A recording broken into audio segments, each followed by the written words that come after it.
The world of Little Nightmares doesn't really end when the game does. Its atmosphere, its characters, and the unease it creates tend to stick with you. Millions of players connected with Six, Mono, and the disturbing world they inhabit, and once you finish both games, that sense of unease doesn't just disappear. While Little Nightmares wasn't the first puzzle platform horror game, it redefined the genre. It set a new benchmark for visual storytelling and mood, and in doing so, it left many players searching for experiences that capture the same feeling. That's what led me to this video, finding games that genuinely feel like Little Nightmares. And before we get into it, don't forget to like and subscribe if you enjoy this kind of content. Starting with Greenfield. This is a story-driven puzzle platformer where you explore a forgotten island facility, slowly unlocking abilities through abandoned technology. As you push deeper toward the island's center, the mystery only grows darker. The game isn't out yet, but everything shown so far looks incredibly promising. Lonely, eerie, and full of unanswered questions. Next up is Node, the last favor of the Antarii. In this game, you play as a small robot navigating a Cold War-era nuclear complex. The atmosphere is cold and oppressive, and your choices directly affect how the story unfolds. It's a quiet experience that leans heavily into exploration and mystery, letting the environment do most of the storytelling. Up next is Bramble the Mountain King. This one is an easy recommendation for Little Nightmares fans.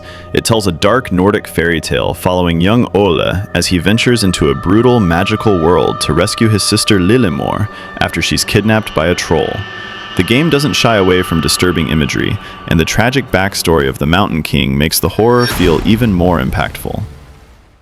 Coming up next is Once Upon a Puppet. This puzzle platformer follows Neve, a banished stagehand in the form of a sentient glove, and Drev, a puppet she's magically bound to.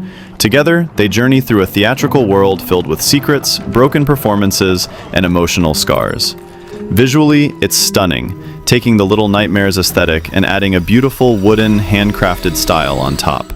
What really surprised me, though, was how emotionally touching the story is. I highly recommend this one. Following that is Darq, and this one is very close to Little Nightmares in spirit. You play as Lloyd, a boy trapped inside a disturbing, lucid dream, trying to wake up.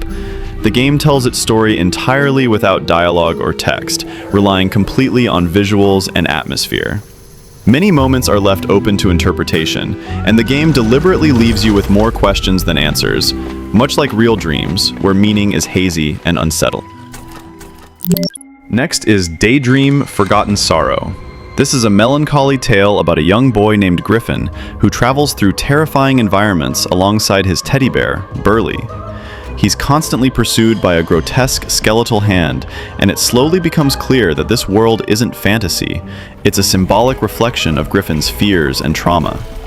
Every monster represents something deeply personal, making the horror emotional rather than just scary. After that, we have Limbo. Limbo follows a nameless boy searching for his sister in a dark, surreal purgatory filled with deadly traps, monstrous creatures, hostile children, and industrial hazards. The story is told entirely through visuals with no dialogue, leaving its meaning open to interpretation. Many theories suggest the game represents grief, loss, and a journey toward acceptance after tragedy. Up next is Inside. Its gameplay builds on Limbo's foundation, but pushes the ideas much further. You play as a boy escaping through a dystopian world controlled by sinister forces. The story gradually reveals horrifying experiments involving mind control, culminating in a disturbing ending that raises themes of control, free will, and exploitation, all without ever clearly explaining itself. Next is Broken Veil. This is a 3D puzzle platform horror game where you play as a young boy suffering from prosopagnosia, the inability to recognize faces. Set in a grim, post-Soviet town filled with faceless figures, the game leans heavily into stealth and environmental horror. While its development status is uncertain, the demo showed strong Little Nightmares inspiration through its atmosphere and unsettling encounters. Unravel is also surprisingly similar to Little Nightmares in some ways, even though it isn't traditional horror. You play as Yarny, a small creature made of red yarn, traveling through beautiful Scandinavian landscapes to reconnect lost family memories. The story is told wordlessly through environmental storytelling, focusing on love, loss, and connection. It even has a sequel, Unravel 2, which emphasizes cooperative gameplay, allowing two players to experience the journey together. Now, Mutter is an upcoming game that looks very promising. It follows 9-year-old Maddox Holloway, who must care for his mother as she slowly transforms into a monster due to a wartime affliction during World War II. The game focuses more on emotional horror and creeping dread rather than jump scares, blending exploration, puzzles, and a deeply tragic family story. Speaking of upcoming games, ReAnimal is coming soon, and honestly, this one feels like Little Nightmares taken to the next level. The game follows two siblings trying to survive a monster-infested island while searching for their missing friends. Despite the horrors, the story emphasizes hope and determination, showing how the bond between siblings can survive even the darkest situations. Next is Fantasmagorie, a short narrative game created by a team of students. In about 30 minutes, you explore a distorted theater across 3 levels, facing 3 symbolic bosses. You play as Viviette, a music box ballerina escaping the fractured mind of a grieving puppet master, uncovering fragmented memories along the way. Despite its short length, it leaves a strong emotional impact. Double Shoulders is another student-made project, but this one is built entirely around cooperation. You control 2 children, Lois and Sam, trapped in a twisted facility filled with deformed humanoid creatures. The game forces you to rely on teamwork to survive, solve puzzles, and escape, making the horror feel personal and intense. Coming up is One Way Home. The story follows 12-year-old Jimmy Taylor, who gets caught in a mysterious car accident on his way home from school. When he wakes up, his hometown feels familiar but deeply wrong.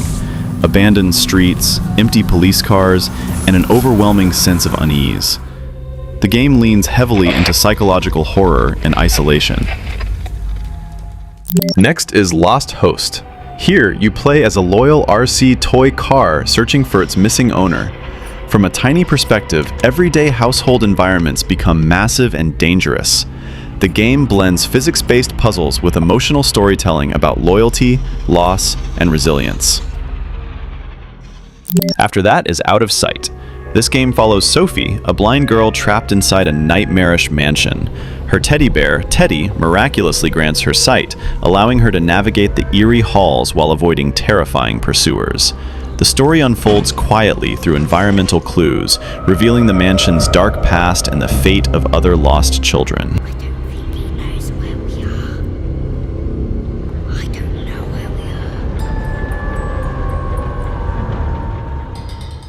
Among the Sleep takes vulnerability to another level. You play as a 2-year-old child exploring dark environments in search of comfort. There are no weapons, no combat, only fear, confusion, and atmosphere. The horror comes from how a child perceives the world, making the experience deeply unsettling. Black the Fall shifts toward political and psychological horror. You play as an aging machinist escaping a brutal, totalitarian regime inspired by late 1980s Romania. Using stealth, puzzles, and a robotic dog companion, you navigate a world of surveillance, propaganda, and industrial oppression, focusing on themes of control and rebellion. Next is The Midnight Walk. This claymation-style adventure follows the Burnt One and a small flame creature named Potboy through a world consumed by darkness. Each chapter explores grief, loss, and healing, blending stealth and puzzles with a unique mechanic that encourages players to close their eyes to sense danger. Then we have Gylt. It follows 11-year-old Sally as she searches for her missing cousin in a twisted version of her hometown. Set largely in a nightmarish school, the game focuses on stealth and tension rather than gore, dealing with themes like bullying, guilt, and fear. She is the key to ending this nightmare. And finally, Little Bartmares, a fan-made parody inspired by Little Nightmares, featuring Bart Simpson. While short and sometimes rough around the edges, it's creative, charming, and clearly made with love, blending cartoon humor with eerie atmosphere. And that brings us to the end of the video. I hope you enjoyed it. I'm sure there are still hidden gems out there that I haven't discovered yet, so if I missed a game that feels like Little Nightmares, let me know in the comments.